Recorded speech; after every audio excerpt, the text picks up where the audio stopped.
Some troubleshooting, repair, and service procedures for the QSK 45 and 60 engines require specialized service tools. Although similar in function with previous KB service tools, many of these tools have been redesigned to accommodate changes made on the QSK 45 and 60 engines. Service tools used when working on the components of the cylinder head include valve setting gauge, injector puller, cylinder cutout tool, injection timing tool adapter, cylinder head cap screw length gauge, valve spring compressor, valve stem seal installation tool, 0 to 34 Newton-meter torque wrench, lock plate drivers.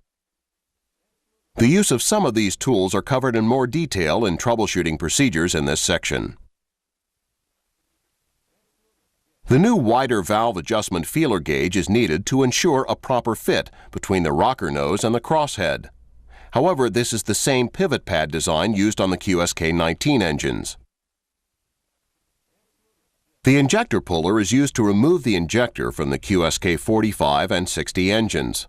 This puller fits the QSK 45 and 60 style injector. This injector style is the same as the injector used on the QSK 19 engine. The cylinder head cap screw length gauge is a measuring device used to determine if a new longer cylinder head cap screw can be reused or if it has been stretched beyond its usable length. Simply place the head of the cap screw on the notched end of the gauge, and if the threaded end of the cap screw touches the gauge, it is stretched beyond its usable length and must be discarded.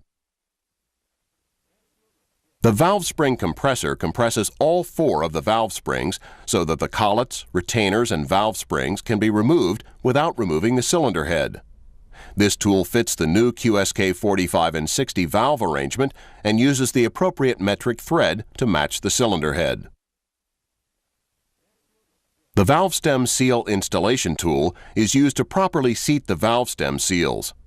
The new style seals used on the QSK 45 and 60 engines are the same as the seals used on the QSK 19 engines.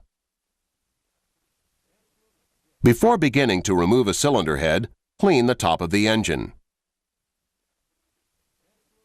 Remove the lock plates from the exhaust manifold cap screws for the manifold section attached to the cylinder head being removed. Loosen the cap screws on this section of the exhaust manifold. Remove the mounting cap screws for the exhaust manifold for the cylinder head being removed. With the cooling system drained, remove the air crossover and aftercooler assembly. This must be removed to gain access to the fuel manifold.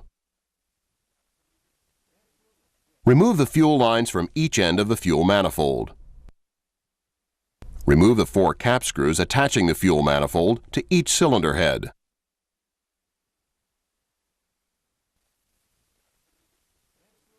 Remove any remaining debris around the cylinder head that is being removed. Remove the rocker cover and rocker levers for the cylinder head being removed. Take care not to drop the pivot pad from the end of the rocker levers. Remove the crossheads and push rods.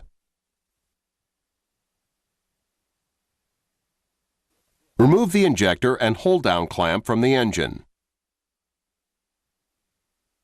Using the water tube driver, push the tubes on the left bank toward the front of the engine and push the tubes on the right bank toward the rear of the engine.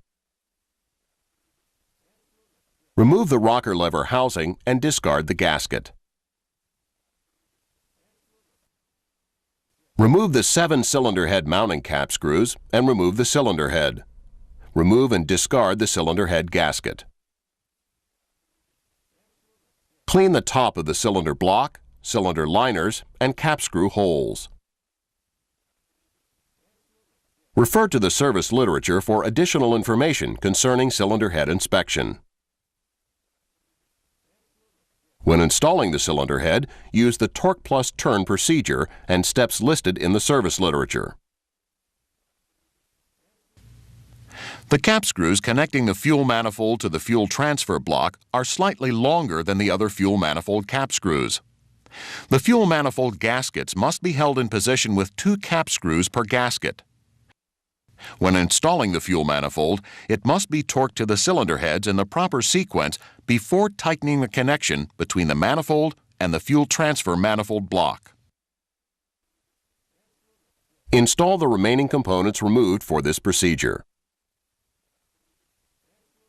2 crankshaft revolutions are required to adjust all of the valves and injectors. Both intake and exhaust valves for one cylinder and the injector for another cylinder are adjusted at the same index mark before rotating the crankshaft to the next mark. On the left bank of the QSK 45 and 60 engines, the exhaust valves are toward the front of each cylinder and the intake valves are toward the rear of the cylinder. On the right bank, this pattern reverses, with the intake valves toward the front of each cylinder and the exhaust valves toward the rear. The engine timing marks are located on the vibration damper.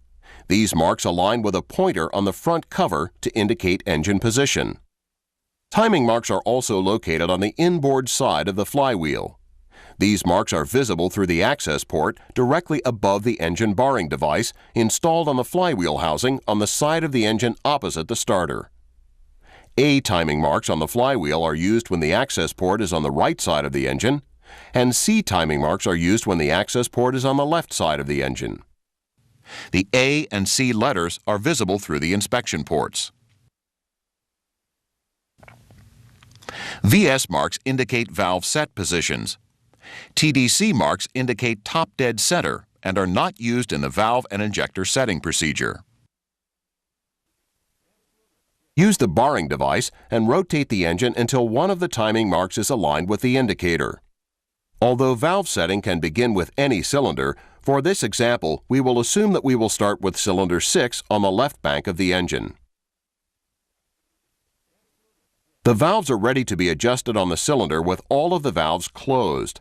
If the valves have been previously adjusted, check the rocker levers on both cylinders indicated by the timing mark to see which set of rockers are loose. Loose rocker levers indicate the valves are closed.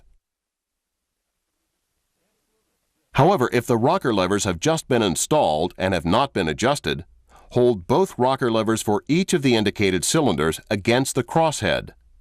Turn down each of the adjusting screws until it touches the push rod. The cylinder that has the push rods approximately the same height is ready for valve adjustment. To adjust the valves, select a feeler gauge for the correct intake valve lash specification. New wider feeler gauges are used on the QSK 45 and 60 engines to ensure good contact between the movable rocker lever pivot pad and the feeler gauge. Insert the gauge between the pad of the intake rocker lever and the crosshead. The torque method or the feel method may be utilized. Refer to the service literature for more details. Hold the adjusting screw in position and tighten the lock nut. Torque the lock nut to specification. Remove the feeler gauge. If the gauge cannot be removed, the lash is too tight. Repeat the setting procedure using the correct feeler gauge for the exhaust rocker lever. Refer to the valve and injector adjustment chart to determine the proper VS mark to adjust the injector for each cylinder. If the screw chatters during injector setting, repair the screw and lever as required. Be sure the parts of the injection train are in alignment and squeeze the oil out of the injector by tightening the adjusting screw to the value shown in the service literature specification. Loosen the adjusting screw at least one full revolution. Tighten the adjusting screw again to the final setting listed in the service literature. Hold the adjusting screw in position and tighten the lock nut. Torque the lock nut to specification. Rotate the engine to the next setting position and continue until all of the valves and injectors have been set.